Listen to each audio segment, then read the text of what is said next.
Assalamualaikum warahmatullahi wabarakatuh.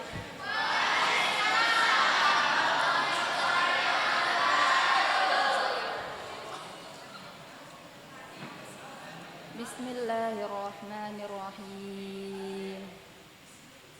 Alhamdulillahi rabbil alamin. Wassalatu wassalamu ala asyrafil anbiya'i wal mursalin. Sayyidina Muhammadin wa ala alihi wa ashabihi ajma'in. Subhanaka la ilma lana illa ma 'allamtana innaka antal alimul hakim. Amma ba'd, fa inna asdaqal hadithi kitabullahi ta'ala wa khairal huda hudan nabiy sallallahu alaihi wasallam wa syarrul umuri muhdatsatuha wa kullu muhdatsatin bid'ah wa kullu bid'atin dhalalah wa kullu dhalalatin finnar. Wa qala al-musannifu rahimahullahu ta'ala wa nafa'na wa iyyakum bi'ulumihi fid dharain amin. Faslun fi umurin tukhalifu fiha al-mar'atu ar-rajula fi sholati. Alhamdulillahi rabbil alamin. Pertama-tama marilah kita panjatkan puja dan puji syukur kita kehadirat Allah Subhanahu wa ta'ala. Karena berkat limpahan rahmatnya lah kita masih bisa sempat hadir di tempat yang penuh mubarakah ini guna melaksanakan pengajian. Salawat serta salam tak lupa kita kirimkan kepada Nabi kita Nabiullah Muhammad sallallahu alaihi wasallam.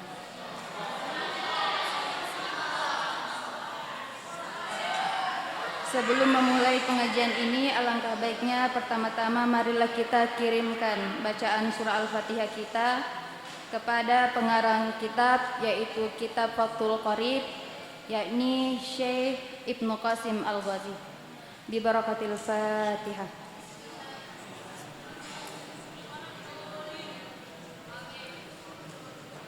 Jadi pembahasan kita pada malam hari ini yakni tentang faslun fi umurin tukhalifu fiha al-mar'atu ar-rajula fi sholati. Satu pasal yang menjelaskan perkara-perkara yang membedakan antara wanita dan laki-laki di dalam sholat. Wa dzakarul musannifu laka dzalika biqaulihi. Musannif menjelaskan hal itu dengan perkataannya, wal mar'atu tukhalifur rajula fi khamsati asya'a. Wanita berbeda dengan laki-laki di dalam 5 perkara. Jadi wanita berbeda dengan laki-laki di dalam 5 perkara. Farrajulu yujafi ay mirfaqaihi an jambaihi. Perbedaan yang pertama, seorang laki-laki merenggangkan kedua sikutnya dari 2 lambungnya. Jadi dalam sholat, seorang laki-laki merenggangkan atau mengangkat sikutnya dari 2 lambungnya. Di sini jambaihi, maksud jambaihi di sini yaitu perut bagian bawah. Nah, jadi laki-laki jika sholat itu sikutnya tidak boleh rapat. Kalau rapat itu perempuan. Jadi sikutnya harus renggang dari 2 lambungnya. Wa yukillu ayyarfa'u batnah, dan mengangkat perutnya. Anfahzaihi, dari kedua pahanya. Fir ruku'i was sujudi, dari ruku dan sujudnya. Jadi seorang laki-laki jangan sampai sikut dan pahanya itu menempel saat sujud. Jadi harus renggang. Jangan juga sampai terlalu renggang, karena kalau terlalu renggang akan mengganggu jamaah yang lain juga yang sholat di sebelah kita. Wa yajharu fi maudhi'il jahari. Jadi perbedaan yang berikutnya yaitu dan mengeraskan suaranya pada tempat yang keras. Maksud dari tempat yang keras di sini yaitu maghrib, isya, subuh. Solat-solat yang mengharuskan untuk mengeluarkan suara. Solat apa lagi? Solat Jumat.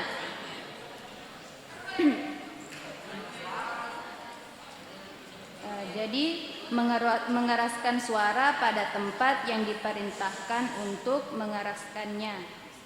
Wa taqaddama bayanuhu fi mawdhi'ihi. Dan telah terdahulu penjelasan masalah tempat keras dan pelan. Wa idza nabahu ay asabahu syai'. Ketika seorang lelaki terkena atau mengalami sesuatu fis sholati, dalam solat, sabbaha, maka ia bertasbih. Jadi apabila sesuatu yang berkenaan dengan diri laki-laki, itu misalnya saat sewaktu dalam solat ia dipanggil oleh seseorang, maka hendaklah ia bertasbih. Fayaqulu subhanallah, maka ia berkata subhanallah. Biqasdi zikri faqat, dengan tujuan zikir saja. Au ma'al i'lam, atau serta bertujuan mengetahui. Jadi dia mengucap subhanallah dengan tujuan yang pertama yaitu untuk berzikir saja, dan yang kedua untuk memberitahukan, dan yang ketiga au atlaqo, tidak niat untuk zikir dan juga tidak niat untuk i'lam. Lam tabatulu salatuhu awil i'lami faqad batalat, maka tidak batal salatnya. Maka 3 yang tidak batal. 1 niat zikir, yang kedua niat memberitahukan, kemudian yang ketiga tidak meniatkan apa-apa, maka subhanallah saja, maka tidak batal salatnya. Wa auratur rajula ma baina surrati war rukbati. Jadi auratnya laki-laki di dalam salat antara pusar dengan lutut. Jadi seandainya ada seorang laki-laki yang mau sholat tetapi hanya ingin menggunakan celana pendek atau celana kolor saja, kemudian yang penting menutup pusarnya dan menutup lututnya, maka sholatnya sah. Tapi dalam beribadah kita harus mempunyai adab. Amma huma falaisa minal aurati wala ma fawqahuma. Sedangkan pusar dan lutut itu sendiri bukan termasuk aurat.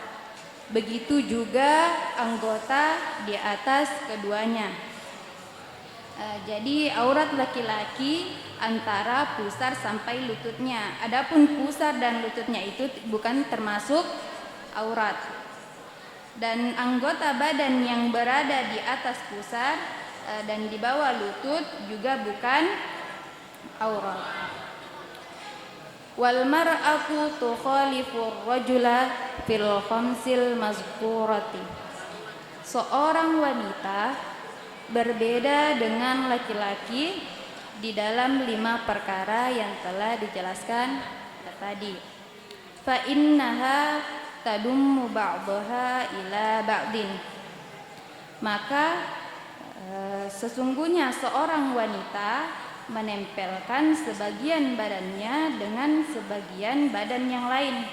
Jadi berbeda dengan laki-laki tadi. Laki-laki jika sholat ia merenggangkan sejengkal pahanya. Sedangkan perempuan kalau sholat dalam keadaan ruku atau sujud itu rapat, tidak boleh renggang.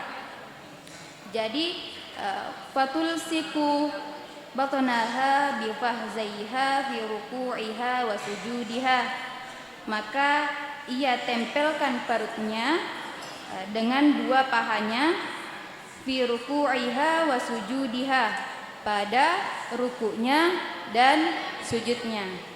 Jadi perempuan kalau sholat antara sikut dan lututnya itu harus rapat. Jadi harus rapat.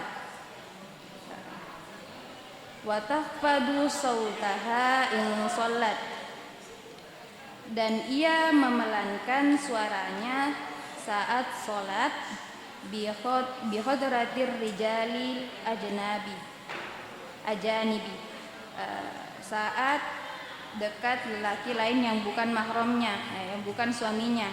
Jadi jika sholat isya, maghrib ada laki-laki lain, maka pelan suaranya, berbeda dengan laki-laki yang harus mengeluarkan suara atau jahar. Jadi perempuan harus sir, yaitu pelan. Fa in shollat munfaridatan anhum jaharat, maka jika ia sholat sendiri jauh dari laki-laki yang bukan mahramnya, maka dia keraskan. Tapi keraskan di sini masih di bawah volume suara laki-laki. Kerasnya di sini masih batas sewajarnya dan sepantasnya. Ini di dalam sholat, apalagi di luar sholat. Dalam sholat saja kita terbatas suaranya, harus pelan. Sebagai perempuan kita harus punya rasa malu. Jadi jangan teriak-teriak kayak ada gunung yang pisahkan di antara kita keduanya. Dari sini ke sana teriak-teriak, jangan nah.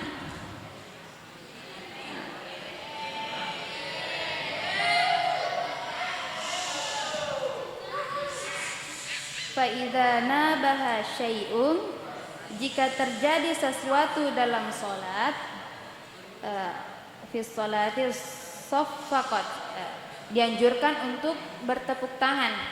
Jadi tadi laki-laki jika ada kesalahan atau kekeliruan imam, maka mengucapkan subhanallah.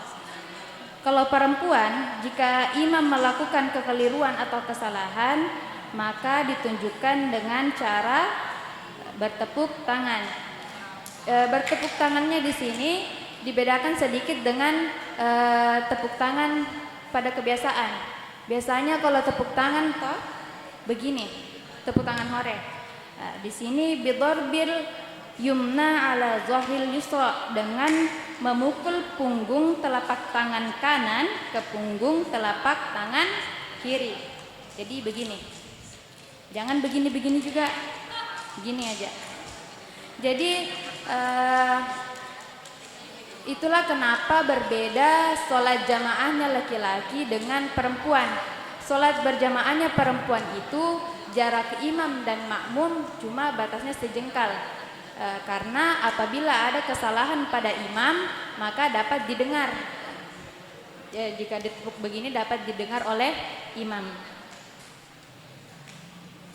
Falau darabat batnan bi batnin, maka jika ia memukul telapak tangan bagian dalam ke telapak tangan bagian dalam yang satunya, biqasdil la'bi, dengan tujuan main-main, walau qalilan, walaupun sedikit, ma'al ilmat tahrimi, padahal ia tahu keharamannya, batalat, maka batal.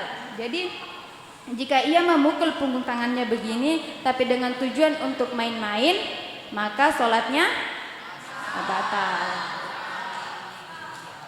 Wa jami'u badanil mar'atil hurrati auratun, seluruh badan wanita merdeka adalah aurat, illa wajahaha wa kaffaiha, selain wajah dan kedua telapak tangannya.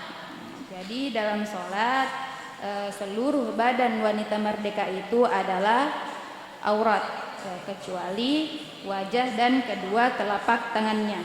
Wa hazihi auratuha fis sholati, dan ini adalah auratnya di dalam salat.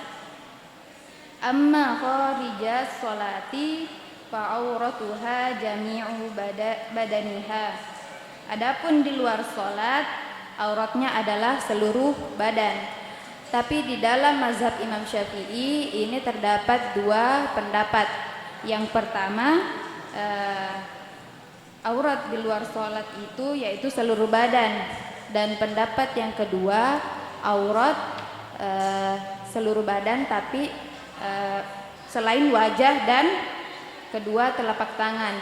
Dan mayoritas di Indonesia menggunakan pendapat yang kedua. Wal ammatu karrojuli fis sholati. Wanita ammat seperti laki-laki di dalam sholat. Fatakunu auratuha ma baina surratiha wa rukbatiha. Wanita ammat seperti laki-laki di dalam sholat, maka auratnya adalah anggota di antara pusar dan lutut. Wanita ammat di sini seperti wanita budak, tapi zaman sekarang mungkin sudah sedikit budak. Jadi itulah beberapa hal-hal yang membedakan antara perempuan dan laki-laki dalam urusan sholat. Jadi kesimpulannya adalah hal-hal yang berbeda dengan laki-laki dan perempuan dalam perkara sholat, yaitu yang pertama, seorang laki-laki merenggangkan yakni mengangkat tangannya sedikit, lengan siku-sikunya agak jauh dari lambungnya. Dan yang kedua, diangkat sedikit perutnya agar tidak menyentuh daripada kedua pahanya di waktu ruku dan sujud. Dan yang ketiga, mengeraskan suara pada tempat yang diperintahkan untuk mengeraskannya, seperti sholat isya, maghrib, subuh, dan Jumat.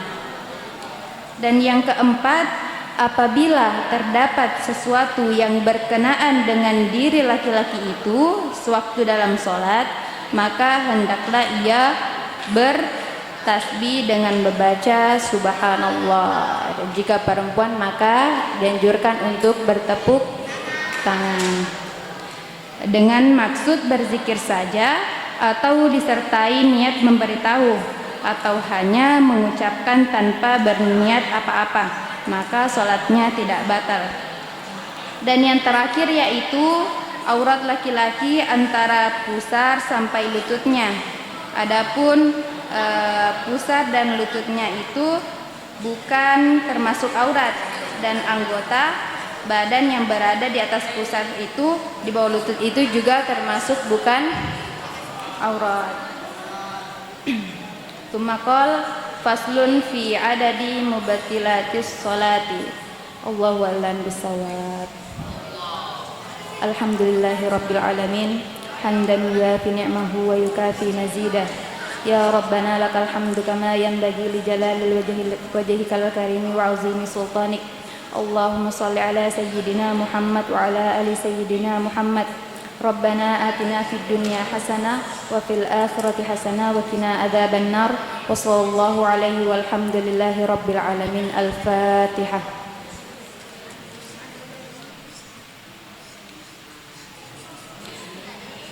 Summa assalamualaikum warahmatullahi wabarakatuh.